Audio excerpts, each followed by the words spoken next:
This little computer here has so much potential, I can't even begin to list out what people have built with it. Of course, as you can see, I'm speaking about the single board computer that created its own industry, the Raspberry Pi. However, this little computer cannot do it all by itself. It's just the brains of the operation. This is where peripherals are very important. Speaking of peripherals, having a display has become crucial for me as I work on my projects, but at the same time is the crux of many Raspberry Pi projects. With that, I'd like to share with you my thoughts on a display I received from AndyScene. The Wimaxit Raspberry Pi 7-inch touchscreen display monitor. Welcome back to Dev Odyssey, a developer's journey through IT, where I cover tutorials and reviews of IT tools and technologies. I'm your host, Orest, and in today's episode, we're going to take a look at what you can do with the Wimaxit 7-inch touchscreen display for the Raspberry Pi. First, I'd like to thank AndyScene for sending over the Wimaxit 7-inch touchscreen display to review. I received this monitor for free to share my complete, honest, and unbiased opinion based on my experience with it. With that, I hope you enjoy this video and find it useful. Next, let's do a quick rundown of the specs and ports. Starting with the screen, we have an anti-scratch, capacitive, 5-point touchscreen with a 6H hardness, sporting a resolution of 1024 by 600, roughly a 16 by 9 aspect ratio, and capable of HD at 1920 by 1080. It's a bright monitor at 400 nits of peak brightness and 178-degree IPS display for easy viewing at any angle. It includes 2 rear speakers and is USB powered.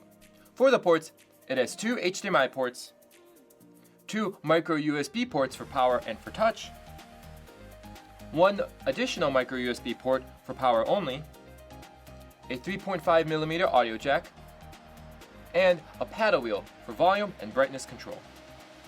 Using the monitor with any Raspberry Pi is very easy, given the accessories that it comes with.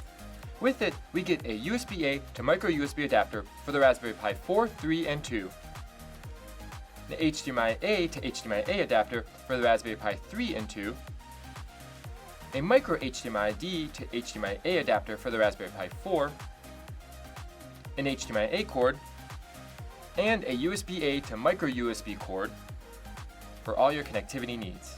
In addition, it comes with all the hardware you need to mount the Raspberry Pi onto it, including 4 bronze mounts, 4 mounting screws, 4 rubber feet, a screwdriver, 2 stands, and 2 screws to secure them in place. Now, let's assemble the monitor. To begin, instructions did not come with the kit. However, they are available on the Amazon listing, which you can find in the description below. First, screw in the 4 bronze mounts into the 4 mounting holes onto the back and middle of the monitor.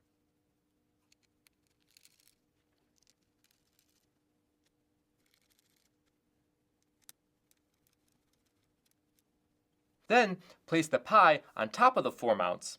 Then insert mounting screws in the aligned holes on the Pi.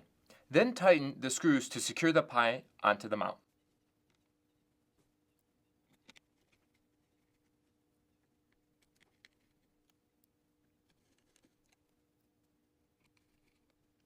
Next, insert the micro USB to USB-A adapter. Then, insert the HDMI A to HDMI D adapter, since I am using a Raspberry Pi 4B. Just to note, when using Raspberry Pi OS on Raspberry Pi 4, we need to use a certified micro HDMI to HDMI cable, as the dongles did not work. Raspberry Pi OS is particular about using a certified HDMI cable. However, as you'll see, this dongle does work with OpenWRT, and it may work with other operating systems other than Raspberry Pi OS. Next, take the speakers, remove the adhesive tape on the back, then stick them onto the top left and right corners on the back of the monitor. I already did this, and I don't want to remove it and risk breaking the speakers. Next, take the attached wires and plug them in to the corresponding sized ports slightly below and to the side of the speakers.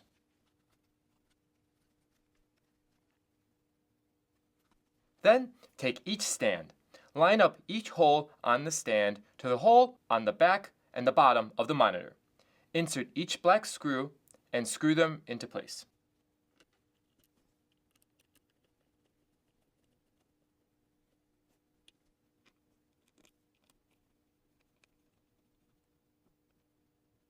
At this point, you could stick the rubber feet onto the bottom of the stands, which I've already done. Lastly, connect the USB-C power cable to the Pi and power it on.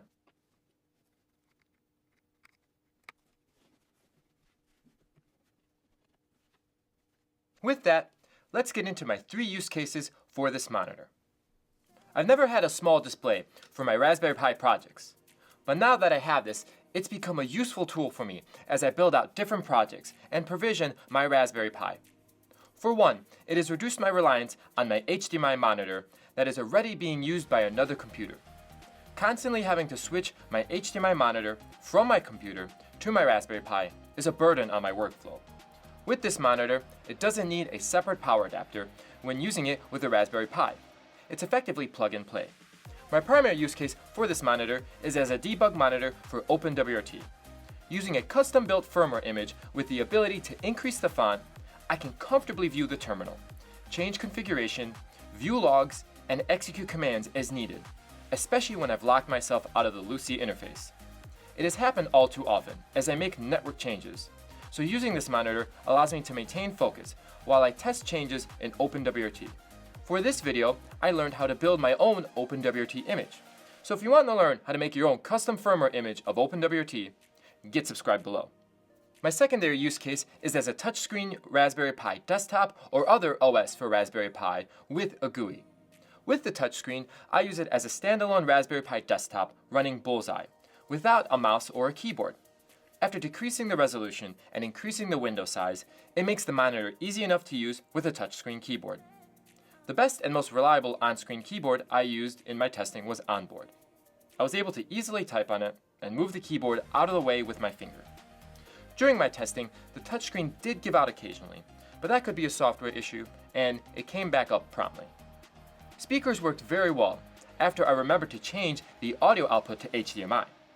It's not the best speaker as expected at this price point, but it's pretty good if you ask me.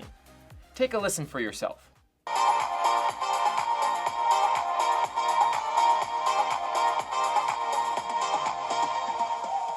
Changing the volume and the brightness are simple with the paddle wheel on the side, pushing up or down to increase or decrease the volume, and pushing in on the paddle wheel to change to brightness mode, and pushing up or down as well to increase or decrease the brightness.